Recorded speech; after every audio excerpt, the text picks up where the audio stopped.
Welcome to Best Decision Ever, where we believe life comes down to a series of moments and decisions. So on this show, we highlight the very people who have had the courage to overcome fear and make the decision to start that business, begin writing that blog, or just stand up for what they believe in hopes that we can learn their habits, their routines, their mindsets, and apply those to our own lives. For those of you who are new, my name is John. I'm your host. Today, we have a very special guest. She's solving a $1 trillion problem through creating the Stripe for debt repayment. After starting Rightfoot, her and her team have raised over $5 million and have gained the trust of industry leaders at companies like Venmo and Earnest. Without further ado, we have Deirdre. Thank you for coming on today. Thanks for having me. I'm super excited. I love what your company's doing. Let's just dive right into it. What is I'll call it the debt crisis, and how are you guys trying to solve it? I mean, it's a tremendous, right now you're looking at $14 trillion across all forms of consumer debt. And it's something that we've seen a massive increase over the past few decades, where something that even of, our parents' generation wasn't something that was top of mind whereas now the majority of the overall assets that any person would hold is within debt, within liabilities. Yeah. And so when we look at the debt crisis, our mission is to maximize wealth for underrepresented populations or communities. And the reason for that is that the reason why we started focusing on debt is because we looked and said, how are we going to help people maximize wealth and to get onto a new path? First, it's by paying off debt. Then you start getting into savings, investing, et cetera. But when you're swallowed in debt every single week and not able to make your minimum payments, that's the first most salient problem to help out with. Yeah, and it sounds like this problem of debt, you guys, correct me if I'm wrong, but you guys essentially started with student loan debt and then evolved into different types of debt. Do you mind explaining, first, is that correct? And then two, why did you guys do that? Yeah. So we first started out with student debt in part because it's a personal problem. Yeah. I got 6 figures of student debt. I'll be paying that off till painful. It's the worst. Yeah. I'll be paying that off until I've got grandchildren. And so it's something where it was a personal problem. We looked into it, seeing how, 1.6 trillion in student debt. And even after this round of debt forgiveness, there's still over $1 trillion of student debt that will be left. And so we started there, personal pain. We see a lot of underrepresented communities being uniquely burdened. For instance, if you look at Black graduates, then the 13 years after the origination of the loan, they have more debt outstanding on average than when they took out the loan. And this is due to minimum payments, capitalization of interest, and additionally, women hold 2/3 of all student debt despite near equal graduation rates because of the gender pay gap. If you're not making as much, you can't pay off as fast. However, as we started getting into the market, we started learning more about what are the other pains that users are solving and are trying to solve. And student debt is one of them, but guess what? Credit card debt? Huge. Huge. Very difficult, very confusing for borrowers, and very easy to get in a debt trap, especially when you have interest that's capitalizing on a consistent basis, where it actually typically doesn't for student debt. And we're continuing to expand. We will be expanding across all debt verticals, so that we're really the tool that any financial institution can use to enable their users to pay off and manage all of their consumer debt. Okay, that's really interesting. Well, what do you think is really the root cause of all this debt? Not only just student loan debt, but as you said, credit card debt. Just in our society, specifically in America, it seems like a lot of people are plagued by all this debt. What do you think is really the root cause of that? Is it financial literacy? What's going on here? I think my initial reaction is systemic racism and a lot of the. Yeah. So when you look at a lot of the things that are holding people back, it's not you talk about financial literacy. People know what to do. People know that they need to save more, and people know that they shouldn't take out debt they can't pay back. But when you're sitting there and it's a Wednesday and you have to buy baby formula and you have to pay rent and you've got a student debt payment coming in, and if you don't pay off your credit card debt, then you can't use it the next week to be able to make a payment, you're stuck between a lot of bad options. And you start to going to the very root causes, and it's around having access to the financial system, enabling generational wealth, and a lot of this. So systemic racism being one of them, but also access across genders, across this how we think about the infrastructure of our financial systems and that generational wealth that's passed down. If you don't start out with anything, US makes it really hard for you to end up with a lot. Yeah. So I think there's also been this entire movement. I was actually recently reading an article about how post-World War II, there was actually this huge emphasis on debt. I mean, credit card, the first one was in 1950, didn't really come into prevalence until 1990s. But after World War II, government was looking to stimulate the economy, and what better way than to start giving out, zero interest rate mortgages, or, especially part of the the act afterwards, whatever. I'm now, the GI Bill? GI Bill, there we go. So GI Bill, free mortgages, as well as looking at how do we get really low interest rates on credit cards, getting people it was actually tax deductible. Interest paid on loans were tax deductible at the time. And so you created this environment in which it did stimulate the economy and it potentially prevented another Great Depression. However, you then have embedded these behaviors and these mannerisms where you say it is a great opportunity for the country and for myself to take out more debt. And also you started creating this atmosphere of you should have what everyone else has. And this was due to a lot of it just like rise of media, but also just prevalence of understanding what other people don't. So you're trying to rise to the level of what others around you are. You believe that debt is a good way, and the systems are set up to work against you and keep you in debt. I'm going to pause there because it's obviously a thing I feel passionate about, and I could keep talking about it for a while. Well, actually, I'd be curious, like, what makes you kind of it's a double question, but like, what makes you so passionate about that specific topic? And then how is the system set against people? Yeah. So a reason that I'm really passionate about it is, first, it is a personal problem. It's something where when we talk to users, we find typically they either take out student debt or they take out their first credit card in college, and then they graduate, they get a job, they're starting to be financially independent, and they go, holy shit, what have I done? And I felt that feeling, and in that moment realizing that I'm someone that should have had a lot of access to financial and did to a lot of financial education, to a lot of tools, to growing up in a stable household. And if I'm struggling with this and figuring out how do you manage all of this, how do you pay it off, it's such a more widespread issue. And when we talked to, why are people in this situation, when we look back to, a lot of the systemic things that are in place, I think the more I learn, the more I realize this really isn't the fault of the debt holder. It's things such as you're looking at credit card debt. It's capital, all that interest is capitalizing. It's really hard to be able to find out what your interest rate is on your credit card. Not really hard, but for users in this world that are used to everything at one click, you have to download your statement, know where to look to find your interest rate, to see what fees you're accruing, and it's constantly capitalizing. And if you're in a situation where there's one emergency moment, you need baby formula, your car breaks down, you have to spend an extra $200 that month, you're then paying interest on the interest, and it's growing up, and you just get in this spiral where, what if at just that one moment someone had injected $200 and said, I've got you. We're just going to keep you from falling off the cliff. People get back on their feet really quickly, but we've created these systems that incentivize financial institutions to keep borrowers in debt. You look at the balance sheets of most large financial institutions. Overdraft fees, even as those are going away, are still a massive driver to the bottom line. You're looking at interest accruing. At one point, just a few years ago, I was looking at some of the stats, particularly around JP Morgan, and I believe it was around 30 to 40% of their kind of like overall profits are driven from late fees, overdraft, interest on credit cards, which are typically paid for by lower income individuals. And so I got very angry with the systems that don't make it really, really hard to restart.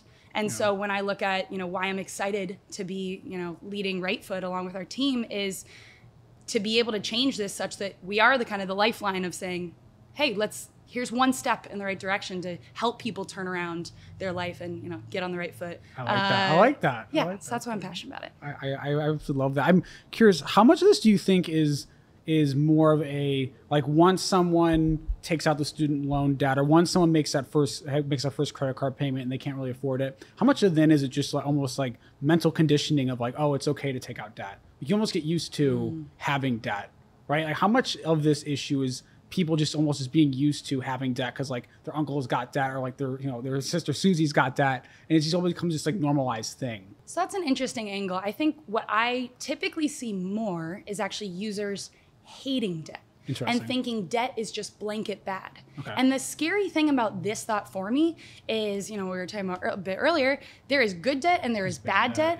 And bad debt, yes, that is something that will spiral you, will get you in a place where you aren't able to make the financial future that you want. However, some of the wealthiest individuals in the US are highly leveraged. And being able to access debt in a way that is not predatory, in a way that is low interest rates, or in a productive manner through mortgages, et cetera, that's where you actually create a lot of wealth. And so it's almost created this scary idea of not only are people being held back by their debt, but they're being held back by the belief that all debt is bad, which then stops them from being able to access all of the potential that could happen if they had good, sustainable, responsible debt. Yeah, that makes sense. And yeah, I would say that is a fair statement, or it's a very fair opinion. Thinking a little bit, transitioning down back to starting Rightfoot. Did you ever imagine that you'd be actually starting your own company? Was that something that was like in kind of your view, or how did all that come about? No, I think there are, I came from a long line of entrepreneurs, and I watched them go through the up and down. I said, you do that. I'm gonna go for the stability. That's how I'll support the family. And however, I think what a lot of founders will probably tell you is like there's something that drives you. And if that matches up with starting a business, awesome. For me, it was the mission and the mission that aligned to my co-founders. So my co-founders my co-founder Danny is the one that convinced me to even get into this position of starting a company. We kind of joked, she pulled me into a beanbag room when we were at Stanford Business School. It was all of the cliches. She had a business plan. She had a pitch day that we were going to go start at. And originally just started out with, yes, let's try this out together. It's a great learning experience. But what got me to the place now where I'm obviously love being here, and now I've been doing it for 5 years, first and foremost is, having my two co-founders and having the best partners in the world. But really the mission, maximizing wealth for underrepresented populations was something that we very early on said, we don't even know what we're going to build yet. And we went through lots of iterations.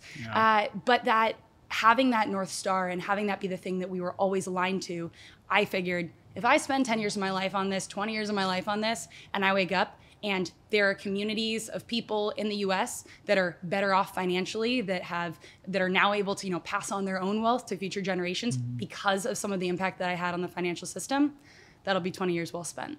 Absolutely. And what have been some of the things that maybe you didn't expect that have been challenges of being a founder and running a company? You said this interview was only 45 minutes, so I'm not sure we're going to have time to go through it. Shoot, try me. I think the beauty of starting a company is that it's, you are creating a child, you're creating a company. It's deeply emotional. And that means that actions that occur hit you very personally. So it's the highs, you feel like you're on top of the world. The lows, you're like, this is the worst day of my life. And this morning was actually that high where I was the best day of my life. So we kind of joke, it's, you're measuring the number of hours between the highs and the lows is kind of how you tell how well you're doing overall. I think it's the getting used to that variability and detaching self-worth from how the company is doing. Oh, it's hard. Was the biggest challenge and continues to be a challenge, so that you can continue to operate the business without emotionally being pulled into the impact of some of your decisions. Yeah. I'd imagine that. I mean, even for myself and the things I do, that's a really hard thing. How do you get yourself to be able to do that and create that separation mentally? I got a lot of great coaches that back me up. My co-founders, my team. I think it's a process, and I think it really helps being at the stage we are now, where I have an incredible team, and I know they're the ones that are driving it forward, not me anymore. And there's obviously the role of founder evolves over time and becoming more and more on. I see my role as needing to hire the best people and giving them the space and the latitude to be able to be even better than I am at every possible venue. And that, I think that process allowed me to also see, wow, this company isn't me. This company is this amalgamation of 20. Right now we're about 20 people. It will continue to grow more. And so the ways in which I bring forward my personal things that I'm dealing with personally really only somewhat holds the team back. But when those moments when it does seep through, transparency with team and being vulnerable, and then the team can step in and be like, this isn't on you. This is why you hired us. And you're like, oh yeah, thank you for reminding me of that. Is there if I may ask, is there a vulnerable moment recently that maybe changed the way that you interacted with the people that work for you? Vulnerable moment recently. I know I'm putting you on the spot, so it's okay if you don't have one. This one feels like it's going to sound like somewhat of a cop-out, but it felt very deep to me. We just hired a head of product who's fantastic. And I was, beforehand, I was sitting there trying to figure out how do I prep for her first day, et cetera. And I just realized I hired her for a reason. She is an expert in the field. She is, way more tenured than I am, especially within the realm of product. And usually when I have people start on, we have a clear 30, 60, 90-day roadmap. We have clear objectives. She started day one, and I just sat down and I said, I don't know how to structure your first 90 days. That's awesome. And I don't know what are the best things for you to work on. And I'm not even totally sure how I'm gonna evaluate you, given that I'm bringing you on so that I can learn from you. And it was, in retrospect, it ended up leading to a fantastic conversation where, and actually I gotta thank my product advisor for nudging me to share this with her. It got rid of like what I thought was almost this fearful moment of, what if she thinks that I'm a product, expert in all of these things, and then I show her that I'm not? But the reason we hired her, she knows, is for her to come in and step into this role. And it ended up allowing us to really build it together and iterate together in a way that I think in even a year ago, I wouldn't have done, because I would have been worried about the, imposter syndrome. And we would have come to a less ideal outcome. How do you deal with that? Because you've obviously done a lot at a pretty young age. Just a lot in general, but especially at done it in a really condensed amount of time. How do you deal with that imposter syndrome, like raising money, or just like leading your employees, or even doing interviews like this, right? Like you've done a lot in a short period of time. Imposter syndrome is real, and I think the more I kind of learn about it is just everyone has it, and I find everyone has their own different ways of dealing with it. For me, knowing that other people are going through a similar thing is the most validating and also the most healing, if you will. And so when I'm feeling my most salient moments of imposter syndrome, I have got an incredible group of other female founders, other women in fintech, and I have a few small text groups. We have larger Slack groups, but typically for the moments of these, I reach out to my small group saying, I'm in panic mode right now. Here's what's going on. Am I supposed to know this? And typically they're able to kind of reach out and either say, hey, I can help, or two, oh yeah, that was me 3 weeks ago. That's totally normal. And just knowing that everyone else is dealing with this, even outside of the founder community, I bet you most people deal with this. And knowing that it's normal allows you to, again, voice it when you're with your team, when it's happening, and let them help, or voice it with your community to let them help. I like that. Let's talk a little bit about community. I think one of the challenges when people are, and I imagine you work long hours, I'm making that assumption. Like when people work long hours, I even find with myself, it's kind of what I'm asking, but how do you keep community and friendships going while still working the long hours? Like you need to sleep, you got to work out, maybe you meditate, right? You know what I'm saying? It's like, there's not enough hours in the day. How the hell do you do that? Yeah, you got to be a human. Again, I have amazing therapists and coaches that help me out with this, but this is not a unique thought, but what you can have balance, but it's just about what time scale you're looking at. So I kind of think of my life, again, being a tech founder, I think of my life in sprints. And so there's certain sprints. Oh, God. I thought you were going to say seasons. As I was saying it, I hated myself for it. It's okay, go. There's certain sprints where these are 2 weeks that work as the focus, which means I'm going to miss out on friends' events, or I'm not going to be as present with my most incredible fiance. Maybe I won't be working out as much as I normally would like to.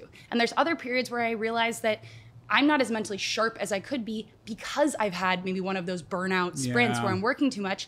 And then I let my team and my co-founders know I'm going to be focusing on spending time with, my loved ones, and getting back to swimming is my thing. That's that's what keeps me sane. So I'm going to be swimming more. And by communicating what my priorities are and when I need to push and pull in different directions, I found again, the people around me have been incredibly, incredibly supportive. And it's not easy. I don't know. Mainly I just mess up a lot. That's kind of the main. So do I. How do you set those boundaries too with people, especially like loved ones and stuff? Like it's just it's so hard, How do you do that? I think for me, it's knowing people's love languages is as cliche I like as that that a lot. is. No, it's not cliche. I don't think a lot of people would think about that either. That's very, all right, I'm going to use a cliche word. But it's very empathetic of you, but yeah. I would say empathy is a thing that I like leaning into. But there's certain people where their love language is gifts or is words of affirmation. So actually, you may not need to spend an hour with that person, but sending them a text and saying, here's why I really value you, or sending them flowers or a card. Whereas there's other people that are really big on quality time, which again doesn't mean frequency, but means, okay, I'm gonna find 1 week this month, or sorry, not 1 week, 1 hour this month, and I'm just gonna go out to dinner with this one person, whether that be my fiance or my family or a friend, and being able to commit that time to them. And also being very transparent about what I can and can't give. And so people will ask for certain things, and I will always tell them, this is not a reflection of my care for you or my desire for you to be reliant on me and to commit to you, but I can't give this right now. Here's what I can give. And that often helps. Yeah, it's like you're setting the boundary and the structure, but you're doing it with a lot of love and like the right words, which is always challenging sometimes. I like the love languages aspect though. I'm going to take that and put it in my pocket. I like that a lot. It's a good thing to know. Yeah. I think also something too, and speak to it as much as you'd like, but you've mentioned a lot about coaching, therapists. I think people struggle with, even myself at times, which whether it's anxiety or just you feel burnt the hell out. And I feel like a lot of people don't want to necessarily talk about it. It's become more in vogue to talk about mental stuff, but still it's a challenge, especially for guys. What has it been like to have therapists and to have mental coaches and things like that? And how has it helped you? I am also new to this game. Okay. I think I was in your boat even 6 months ago. Yeah. And then we've had a number of challenging years, and I think I just finally realized that I was bringing things that I need to work on in my personal life into the office, and which is fine. There needs to be space for that. There needs to. Our lives are human. You can't just cut it off, right? It's just bullshit. Yeah, totally. Yeah. But what I realized is I wanted to be able to understand what I was bringing in, and then be able to decide whether to bring it in, rather than it involuntarily coming forward. Okay. And so I started. It was part of that imposter syndrome moment. Reach out to your friends, and I had a couple friends say, hey, there's actually startup founders. There's a whole industry for this, or not startup founders, startup therapists. Yeah. There's a whole industry. Have you looked into it? And that was what became the catalyst. Okay. I got a therapist, realized it helped me a ton, and then leaned more into coaches. Because also, it's lonely. Being a founder is lonely because you're trying to hold a lot of the anxiety for your team, and you can't, some of that you can share, but some of it you want to hold on to so that your team can really flourish. And it's hard to hold on to that alone. So then you just kind of build up your own little community, your own garden of people around you to help share some of that burden. How willing do you think founders in general are to getting that therapy or getting that help, right? I kind of feel like there's people that are in different camps. You say it's pretty common, or are you kind of unique in that aspect? Well, I will caveat by saying, I surround myself with a lot of female founders. Oh, so this may be a lean. Yeah. However, I have seen increasingly when we're at general founder hangouts or offsites, that even the male founders we're talking with have started leaning into it because, one, it is being talked about more. It's more prevalent. People are aware of it. But also, once you start doing it, you realize you're better at your job. And that's the thing. The most difficult part is spending that hour every week. And saying, I'm going to spend an hour not doing something productive because I'm going to introspect. And that was always my burden, was to get over. I can't spend that time. But then you do, and you go, holy shit, I just saved 3 hours that I otherwise would have spent time on something I shouldn't have, or mulling over something, or it took my energy. And I've become such a better leader and such a more efficient leader since doing it.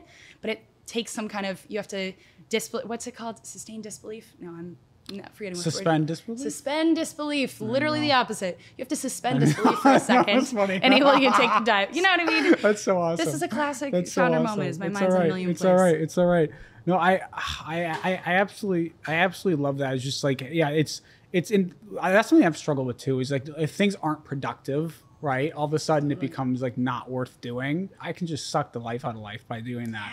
So then it's, you wake up at 5, you work out, you meditate, you work, you read, you go to bed. It's just like, that is not life. Every 5 minutes of your day that is not life. Optimized, and you can't do it. It's like you can do it everyone can do everything for a suspended period of time. Yeah, but then it's like learning how to find, and I'd be curious kind of how you do this. But like, I'm reading a book by Bruce Lee. He talks about like finding the way, like the balance of like structure and systems with like just kind of like feeling out like what's going on internally. Like, how do you? It's probably really profound. But like, how do you do that? How do you manage, like, you need some system design, right? Because you don't have that. You're not thinking 5 years forward or a week for whatever it is. But you also need to like read yourself too. How do you manage that internal balance? I have found personally, like I started just jotting down the things that brought me energy and the things that took away my energy. I like that. And I try to now just gravitate towards filling my days with more of the things that bring me energy, but rather balancing it. So if I have 2 activities that I know will give me energy, then putting something that might drain my energy after that, because I know I have energy to expend. And it's a constant evolution, but as long as I have the energy, I can fucking do it all. I feel superhuman, but usually it's like, we're all human. We have a limit to our energy. So as much as I can balance and be aware of mine, then I can feed into the day. I can do more on the days where I have a lot of energy, and I can actually give myself a break when I have a little less. Okay. I like that a lot. Let's transition a little bit, but kind of tangential. You have this, at least when we spoke off camera, you have this philosophy of, and I'm excited to get into this, of like, I think you call it was like defying reality or something. Like you're defying reality every single day as a founder in the odds. I'd love to just get to better understand like your worldview, like how, like what does that mean to you, and how do you see things when you're analyzing a problem? You mind digging into that a little bit? Yeah, there's, when you start out to be a founder, you look at we're smart people. We can look at the odds. The odds are near zero. And even at this point, when we've gone through a few rounds of funding, you're still looking at less than 50-50 odds that we make it. And so you have to wake up every day and say, I'm gonna give 100% of my workday and 90% of my personal life to this thing that has a very likely chance of failing. And that's at a macro level, but then you go down to the product level. Each product launch, the reason you launch product is to be able to learn, quickly iterate, but that means you got a lot of failures. So even and then hiring takes a lot. Like we have a lot of stumbles on hiring the right people and managing people in the right way. So you're faced every single day with doing activities that are defying logic, defying reality, where you're saying, if I were doing just the thing that I think would be most likely to succeed, it wouldn't be founding. But if I'm going to do the thing that I think is going to be the biggest emotional payout and have the biggest impact in the world, it means doing that thing, which means jumping out of the plane without a parachute and saying, I friggin' hope I find the parachute by the time I hit the ground. And that's kind of what you're just in free fall every day waiting for that moment. How do you then deal? Because I have mistakes and just like essentially like psychological pain are probably like an everyday thing, right? Especially starting a company, you make mistakes. Like what is that evolution like for you? Like what's the self-talk like when you make a mistake? Yeah, how do you work yourself through that without being too hard on yourself?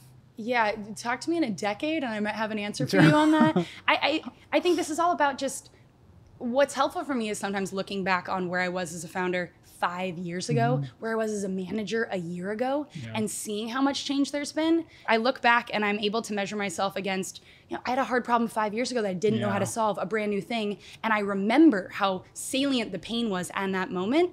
And then, time heals all, but then I look back and say, oh, I figured that out really quickly. And now it doesn't cause me pain at all. And so as much as I can, when I do make mistakes, I try to sit myself down and say, this hurts, this sucks, give myself empathy, recognize that I'm going to be way better at this in a year because I've shown that everything has eventually gotten better over a year. And also giving myself the leniency of saying, I'm doing hard things. Like this is hard, and this is the beauty of doing hard things. If I wasn't failing a lot, it would mean I wasn't doing anything new or hard. How do you then coach that into the people that work for you? You hire great people that bring this and make you better.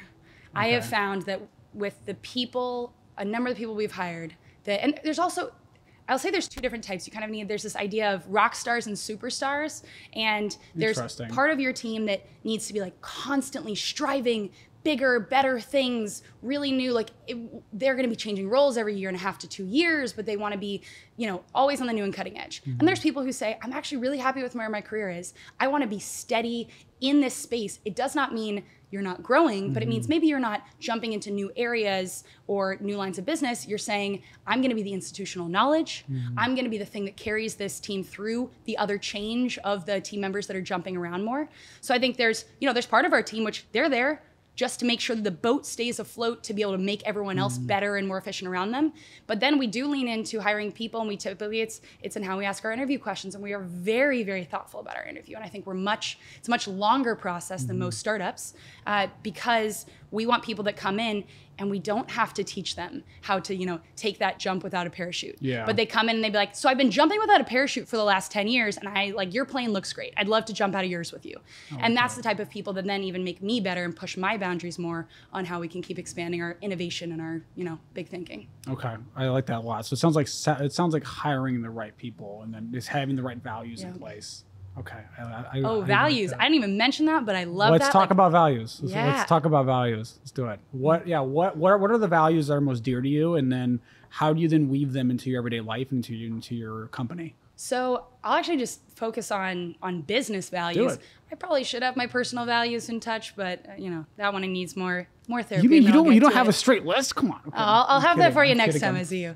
But at our, we decided within the first year of starting our business, we're setting our values. We're going to set them down and figure out what we care about most. And typically when I would talk to other startup founders, they'd say, why are you spending time on that? Like it's more about product originally. Interesting. But what I shared is, what all of the co-founders together agreed on, we're going to make our decisions through our values.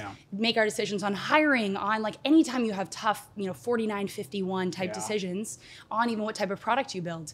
So we sat down and not only do we set our 3 values, but then we also are constantly repeating them. It's the team is, we give awards based to people on whether they're actually exhibiting those values. And then it's fun when we get together as a team, you'll just hear people shouting out, thanks for making food, like that was resourceful, or thanks for changing up your flight last minute, that was adaptable, and things that aren't even related to our business, but it's clear that everyone's embodying that in and out of the business, which then just makes sure that we're all rowing in the same direction. Yeah, so it sounds like it's making sure your values are really clear as a business and then making all decisions through that, and people can just kind of grow with those values. And reinforcing them. People need to hear things 10 times in 10 different ways to actually have it be internalized. So we started all of our all hands or big team meetings, we start with, here's our mission, here's our values. Even though everyone knows it, we just repeat it over and over again. Also just sets the tone for how important it is to us as a company.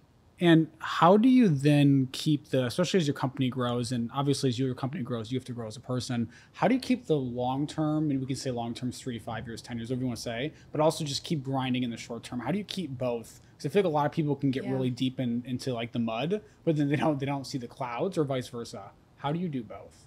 I think that there's a kind of a way to just check back in and one, give yourself permission to get lost, in the trees sometimes. Okay. It happens, but then having the natural guardrails in place that bring you back up. Things as, this is OKRs is like that system we use, but other people may use it. OKRs, planning sessions, again, coming back to like having coaches or just hiring the right people that I don't expect that every day I have a perfect balance of the long-term vision and the short-term actions. Most days, I'm more in the weeds than I'd like to be. However, because we already have these things structurally in place to make sure that what we're doing is aligned, our roadmap, we have an entire system of how do we make sure everything we're building is aligning to our mission, to our objectives, to the business we want to be in 5 years. By having to physically go through all of those checks and balances, if you will, it helps us make sure that maybe we spent 3 days in the weeds when we should have spent 1, but on the 4th day, we pulled ourselves out. And we're going to keep building in those structures. It's not a perfect process. But the more visible you can make your objectives so that everyone sees them and other people can hold you accountable when you're not holding yourself accountable, the better we get as a team. I like that. I like that a lot. It's a very clear and it's a very, very, it's a very polished, clear answer. I like that. How do you then stay patient though as you're moving towards those objectives? Right? When you see a lot of other founders raising big rounds, maybe not right now, but a lot of our founders raising big rounds. You got the little rocket emoji, right, when they're posting on LinkedIn. Like, how do you stay patient? Because I'm assuming it's pretty easy to go and compare yourself to other founders and other teams and stuff like that. Yeah, I think there was a moment when we realized we were spending too much on LinkedIn, seeing other founders post, and being like, we need to focus on internal business. Yeah. So having empathy that it is hard, right? You're always going to compare yourself. But also coming back to your business fundamentals. If we are achieving our objectives, staying true to our values, driving towards our mission, hiring the type of people, the caliber of people that we intend to hire, we're going to get there. And so I think oftentimes kind of especially we're in financial infrastructure. Financial infrastructure is not something you build overnight. And we intentionally chose, because of the backgrounds of our team and the personalities of our team, we said, we're the best type of team to build an infrastructure that powers every single fintech, every financial institution in the US, rather than necessarily having a B2C app. And as a result, we kind of hired people that like infrastructure. They tend to be more patient people. So we've got a team that knows that building a incredible company takes time and takes precision and takes, focusing internally on what's most important to us, prioritizing, so that we're just always at least taking 1 or 2 steps a day towards that goal. Okay. Yeah, I like that a lot. It's just putting patient people around you and knowing it's gonna be freaking hard. I like that. It's gonna be hard. Something else that's impressed me about you too is it struck me when we were talking off camera when we were talking over the phone, and it stuck with me throughout. Is you mentioned about just being willing to outsource and trust people. Like you learn something really quick and you outsource it really quick. Right? I feel like it's something that a lot of people struggle with. I think it probably contributes to your success thus far. Can you tell me a little more about that philosophy of quickly learning something and then outsourcing it to your employees and why it's so important? Yeah, and I am sure as hell not perfect at it yet, but it's one of the things I think is most important for me to keep improving on and to keep building as a skill. I think I have, you start out, you go through this evolution as a founder. You first start, you have to do everything. You are, you're taking out the trash and you're raising the money. And then you go through this iteration of, all right, now we're bringing on a team and you're building up the team. And then you go into more management, becomes more and more of your day. We're still not there where management is 90%. That will be one day. Yeah. But we kind of hit this inflection point where I all of a sudden realized, really over the last year in building up our team, where I went through some feedback from my team of saying, you're not letting me do my job. Yeah, that's hard to hear. Yeah, and the feedback I got was, you have a specific way of doing something. Tell me the objective, not lead by objective, not directive. And I was leading by directive. I would say this is how I'd run the presentation. And it was through a lot of hard feedback and through me sitting down going, how do I do this better? But now telling my team up front, I have a manager read me that I give them on day one where I say, these are the things I'm working on. I'm working on continuously leading by objective rather than directive. So then they can call me out. So if they say, you didn't give me the objective there, I go, oh my gosh, can't believe I forgot. Here's what I'm trying to get at. And it gives them the latitude to figure out the best way to do it. Because I don't actually care how it's done. I care that it gets done in an effective way. Yeah. How do you process that feedback, especially from an employee? And you can also just go in general. How do you process feedback and make sure that you use it in a productive way and don't take it really personally? How do you work through that, especially from employees? So I think at Stanford Business School, there's a class called Touchy Feely. It's it's one of the most famous classes there. It's all about being open to feedback and leading with feelings when you're giving feedback, such that the classic example is I can say, I feel like you're mad at me. That's not actually a feeling. I'm telling you how you feel. But if I say, I feel anxious because the story in my head is that I've done something to make you angry. The phrasing's good. I like that. The story in my head. Yeah. And so then all of a sudden it's on my side. And you can say, oh, actually, I don't feel angry. Or you might say, oh, I do feel angry. Let me tell you why. Yeah. So, my co-founders and I have spent a lot of time working on how we use that language with each other such that we're able to give feedback that we hear, but that doesn't sting as much. And then we trickle that down through the team of this is how we'd like to receive feedback and showing them how we give feedback. And there's this idea of a pinch, which is pinches turn into punches. So if you're getting a little pinch every day, it might not bother you, but eventually one day you're going to turn around and punch because you've been getting pinched every day. Whereas rather if the first day you got a pinch, you said, hey, that was a pinch. I'd appreciate if you didn't do that again. You minimize that escalation. And so we talk about with our team, like sharing those pinches, sharing the small moments, so we never have to get to that moment where it feels like a really deep personal attack. Rather, it's just a small improvement day over day. Yeah. That's such a hard thing to learn, though, for people to be able to speak up for themselves and go, hey, I'm feeling pinched right now. That's such a hard thing. It is. And it's about leadership giving permission. So it's oftentimes making space of saying, it would really mean a lot to me if you told me 1 to 2 things that I could do better.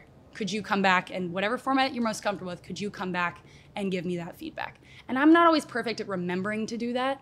I think we try to do it at least once a quarter.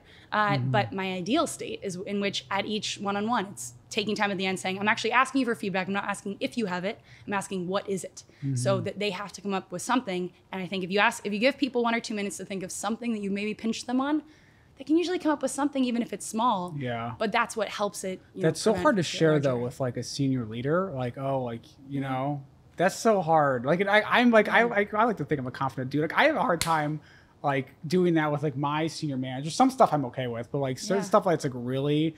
Actually, not like coworkers, especially, because like you need those people, right? You don't want to like call them out. That's so. How do you then like keeping the vision of Rightfoot in mind? How do you then like plan on getting people to continually do that? Because you're not going to have, now it's 20 people, right? But let's say it gets to 100, it gets bigger. Like, how do you plan on just instilling that value into your people as the company grows?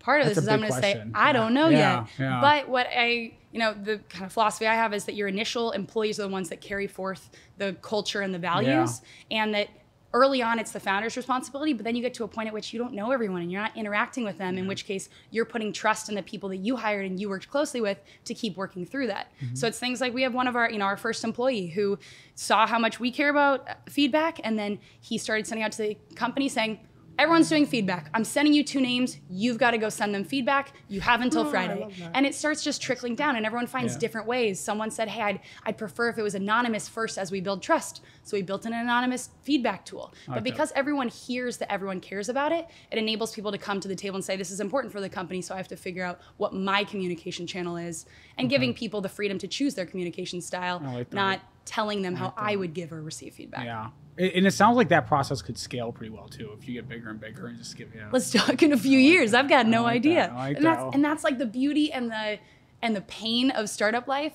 is, a plan is perfect until first shot is fired. Yeah, it came up what was it? Mike Tyson said, everyone's got a plan until they get punched in the face. Exactly. Yeah. And that's the thing. It's like, I've got a plan now. We'll see. But I'm excited for the journey of learning and figuring out which of these assumptions are just embarrassingly wrong. I love the way you're approaching it and just the vulnerability behind it, although it's like such an overused word. Like it's good stuff. Okay, the question of the hour. It doesn't have to be within career. It can be within your entire life. But what would you say has been your best decision ever thus far? You've done a lot. You started a company. You've raised $5 million. You've worked with some amazing people. What would you say has been your best decision ever thus far? I would say my best decision to date was saying yes to marry my fiance. I love that. Tell me more. What and caused you to say that? Yeah, obviously haven't gotten married yet, but I feel like that's still a decision to say yes. It is. It's just, life is really hard. Like founder life is hard, but just life, capital L life is hard. And you have one person that you get to spend your mornings and your nights with, and your really shitty days and your highlight days. And I found someone that is able to match me in all of the fluctuations, and not in a perfect, we're totally different, opposite humans, every possible way. But I have found a place where I feel so deeply safe and trusted and loved in all of the really deep fluctuations of my days and life. And it means that it also, kind of back to your earlier question, how do you separate your personal identity from your business identity? Because I have so much faith in the stability of that relationship, it allows me to actually decouple some of my identity from the business, because I have other places to put my identity, which makes everything a lot more stable. You make a good point. And that's really hard too, is like having the self-awareness to not place all of your identity in one bucket. Yeah. Right. Like at what point did you have like the consciousness to go and do that? Was that something you've always done, or did you like gain that over time of like, I can't just put all my self-worth in the work bucket? How would you do that? Well, I grew up a competitive swimmer, and through Very college. Very cool, by the way. I like that. Yeah. And through college, I competed all throughout college, and then left. And when all of a sudden, oh shit, I just lost what has been my identity. Yeah. It was very much my core identity for the majority of my life. And I think a lot of college athletes face this, of all of a sudden redefining your life.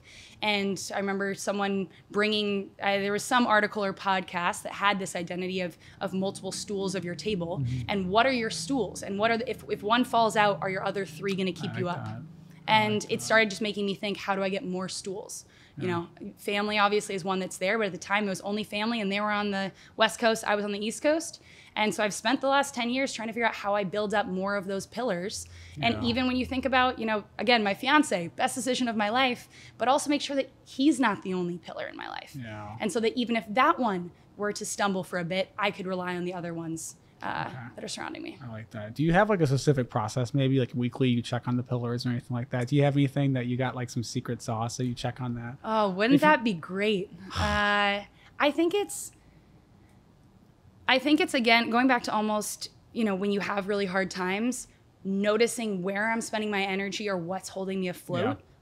Candidly, the last 6 months have been a hard 6 months. There's been a lot of, changes in my personal life, but also in the market. And we're now at a really good and stable place, but it was really hard. And I'd have these days where I would just kind of stop, and I'd try to slowing down is my current theme. So I'm trying to slow down. I like that. And say, what do I need in this moment? And like taking that moment to think about it and introspect helped me figure out that there was, swimming was a big pillar to me, and actually having a team. God. So I joined a swim team. Oh, you did? That's so cool. Oh, yeah. Cool. I'm going back to the glory days. It feels like a regression, but it's great. And it's finding, spending more time with my family and having a core group of friends, and also having a founder community. And when I was leaning on certain pillars, I realized what strength that gave me. And so I started thinking, how can I boost those up? Yeah. And so as I would lean on something, I would spend energy trying to build it up so that hopefully next time it was even a more steady pillar to lean on. Yeah, I like that a lot. It's almost like a Alex Hormozy. I don't know if you know him, but he has a really good philosophy of it. It's like, one of the things you're working on is slowing down. It's like, what would a person that has a good rhythm of life, or is a little bit slower in life, like what would they do, right? It's instead of saying, oh, I have this goal of slowing down, it's like, what would a person who does have a good rhythm of life that I want, well, what would they do? And starting your day like that.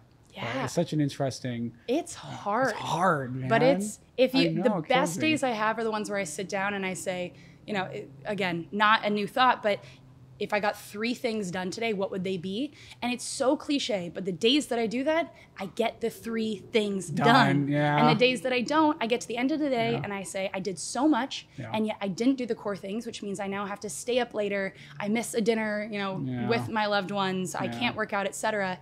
And it's that slowing down, taking the 15 minutes at the beginning of the day, then makes your whole day more productive. Having that 1 hour of coaching or therapy makes your whole week more productive. And knowing that there's value in slowing down, it is not innate to me. I am struggling with it, but I've learned to value it a lot more.